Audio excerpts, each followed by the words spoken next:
alt-right terminology, a response to Al Jazeera's October 8, 2017 breakdown of alt-right slogans, buzzwords, and catchphrases. A link to the article is found in the description. Some inaccuracies with, or at least substantial differences in perspective from, the Al Jazeera article lie with the following points. The alt-light are not merely far-right nationalists who merely wish to avoid the toxic guilt by association with outright neo-Nazis and white supremacists. There are also substantial ideological differences between the alt-right and alt-light tendencies. The concerns of the alt-light revolve around what they regard as the excesses of political correctness. They disagree with mainstream bodies of feminist theory, critical race theory, queer theory, and other doctrines presently dominant on the cultural left of the US and other first world countries. They are especially concerned with the progressive proclivity towards censorship and no-platforming right-leaning speakers on college campuses, and a similar proclivity towards mobbing and defaming their opponents on social media.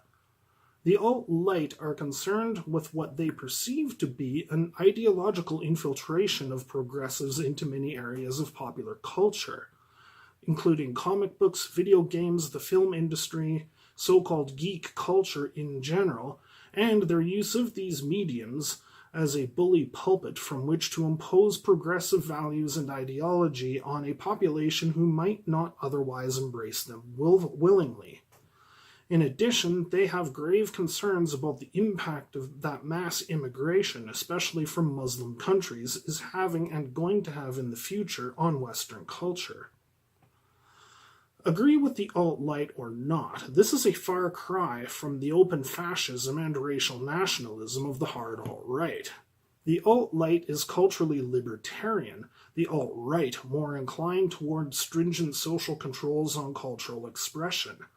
Consider that the alt-light standard-bearer Milo has a maternal grandmother who's Jewish, who himself claims to be a practicing Catholic, is openly gay, and, as of 2017, married to a black man. I can't imagine very many neo-Nazis being impressed with this. Dieser Versager, dieser Schmarotzer. Ein paar vanilla Faulpelz! In fact, in such low regard is Yiannopoulos held by hardline white supremacists that the alt-right Daily Stormer called for a crusade against Milo, calling him an egomaniac, homosexual, Zionist, neocon charlatan. The Al Jazeera article suggests that the alt-right holds that anti-racists and anti-fascists are really anti-white and hate white people simply because they are white. This is certainly not true of all activists within the anti-racist and anti-fascist movements. Many of them themselves are white, after all. But anti-white sentiment is tolerated on the cultural left, and often seen as a legitimate expression of non-white frustration and anger towards their supposed historical oppressors.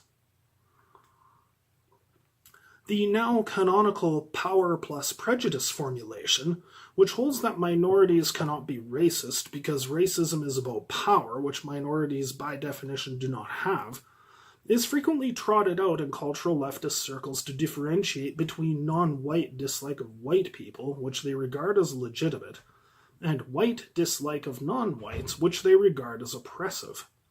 One wonders how long the cultural left really thought they could get away with double standards like this before a white backlash, as we are seeing now with the alt-right, would rear its ugly head.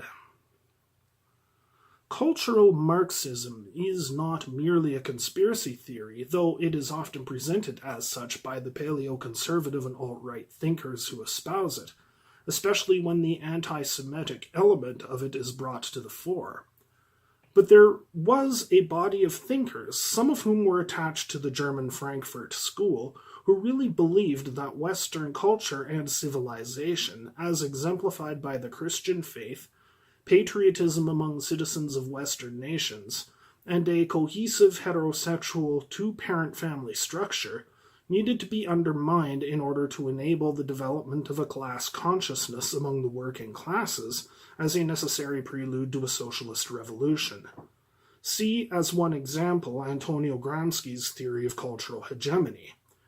These theories did not pan out in practice. The emergence of cultural leftism in the late 20th century coincided with an actual retreat rather than an advancement of socialist politics and economics. And Marx himself would have abhorred the concept, believing as he did that economic relations were the foundations of any society and that its culture was ultimately derivative, as his theory of base and superstructure makes clear. In fact, there's a school of thought which suggests that continental philosophy in the mid to late 20th century, so-called postmodernism, was actually promoted by the CIA to capitalize on left-leaning intelligentsia's growing disillusionment with Marxism post-World War II. Note, too, the discontent prevalent on the alt-left with identity politics as being a distraction from the core issues of class struggle. Kekistan was not, at least in its origin, any kind of dog whistle to white supremacists, though some of them have adopted this meme and its attendant mascot, Pepe the Frog, for their own purposes.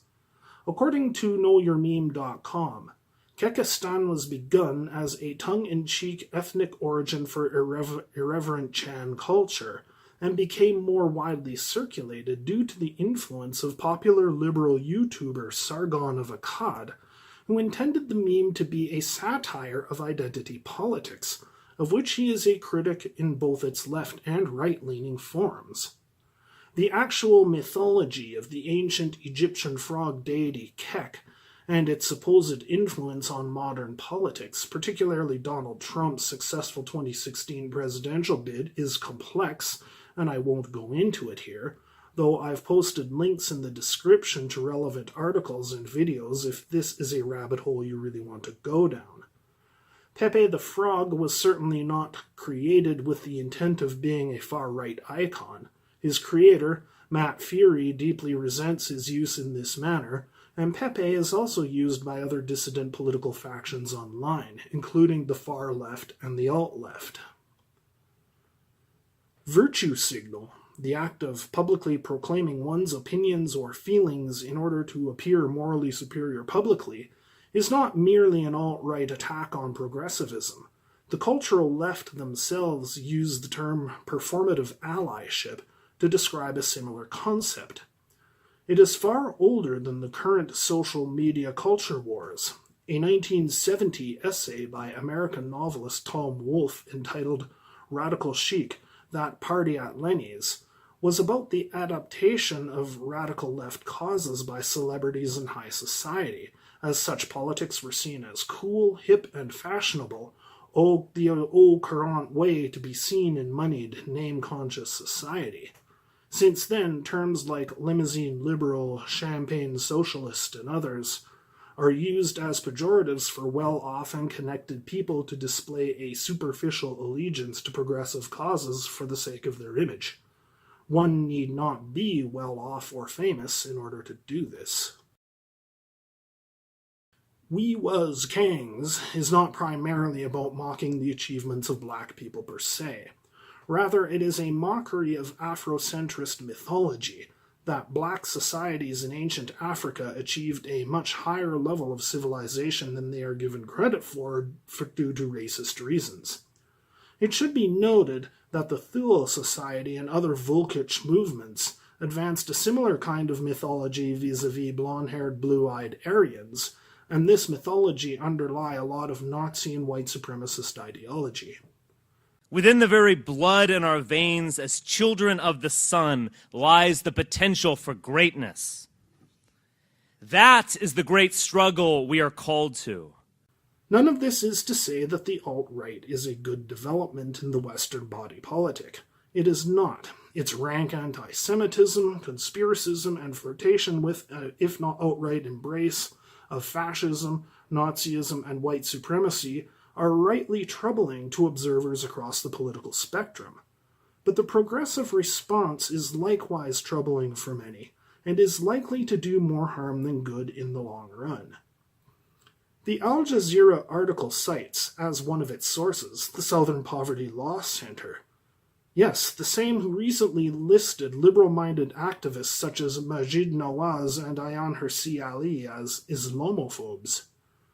Another cited source is the Angry White Men blog, which, when Googled, turns up the work of feminist academic Michael Kimmel, whose book Angry White Men, Masculinity at the End of an Era, is a scathing denunciation of, well, white male anger in the 21st century, and a criticism of men and masculinity in general.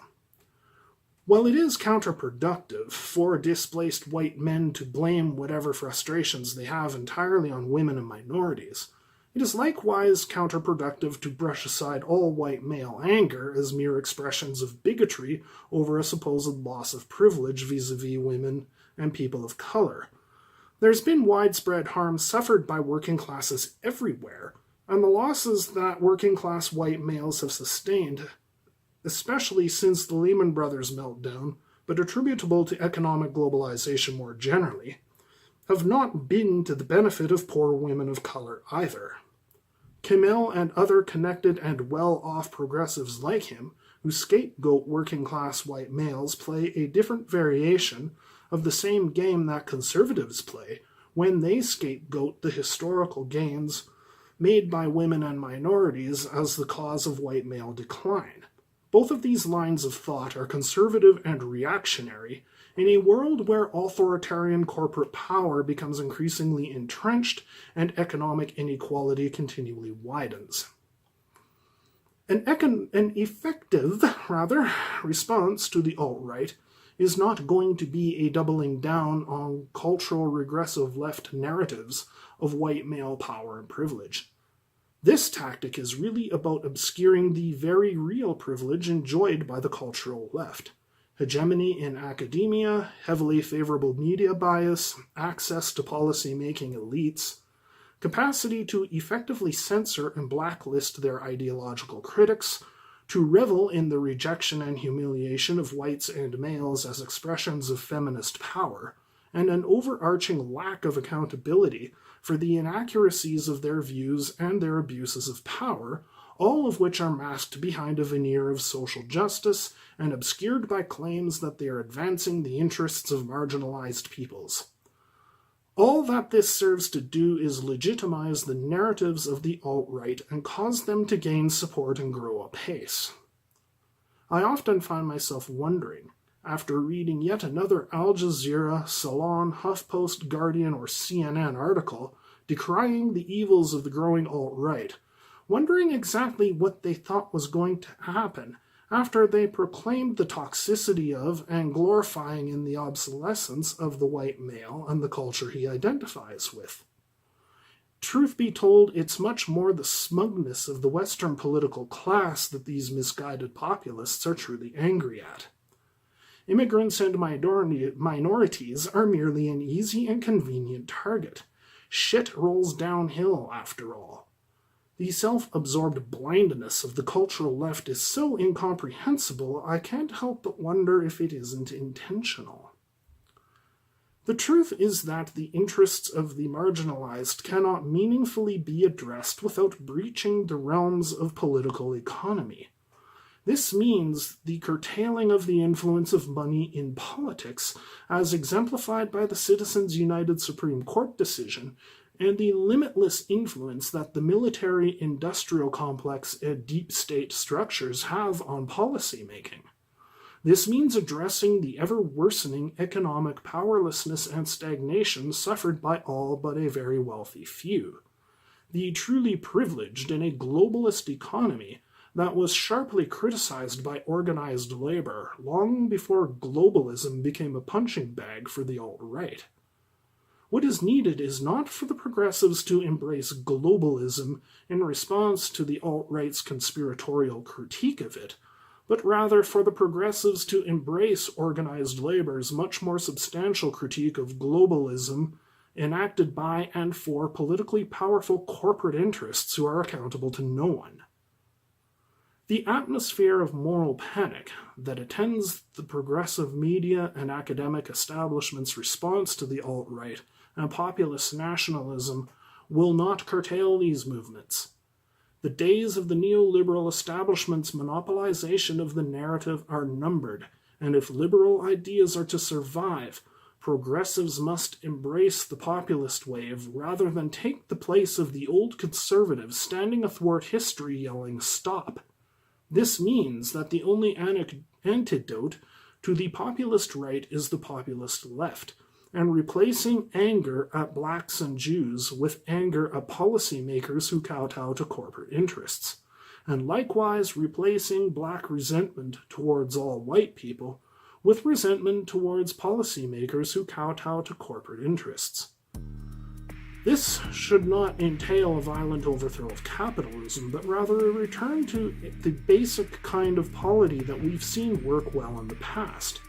Post-war social democracy, mixed economic systems where the flow of goods, capital, and people between nations is not completely curtailed, but likewise not used as a club by corporate elites to cow their citizens into knuckling under to increased submission to corporate control.